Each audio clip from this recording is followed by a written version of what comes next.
বুঝি না তো, এত বুঝি না।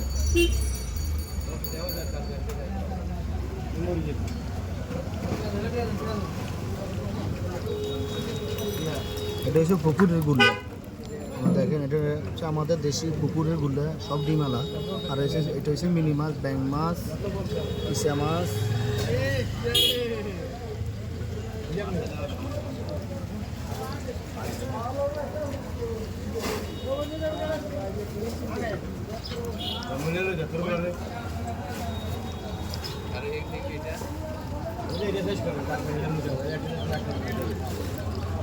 এটা আমার সাথে সবসময় পাওয়া যায়, সবসময় পাওয়া যায়।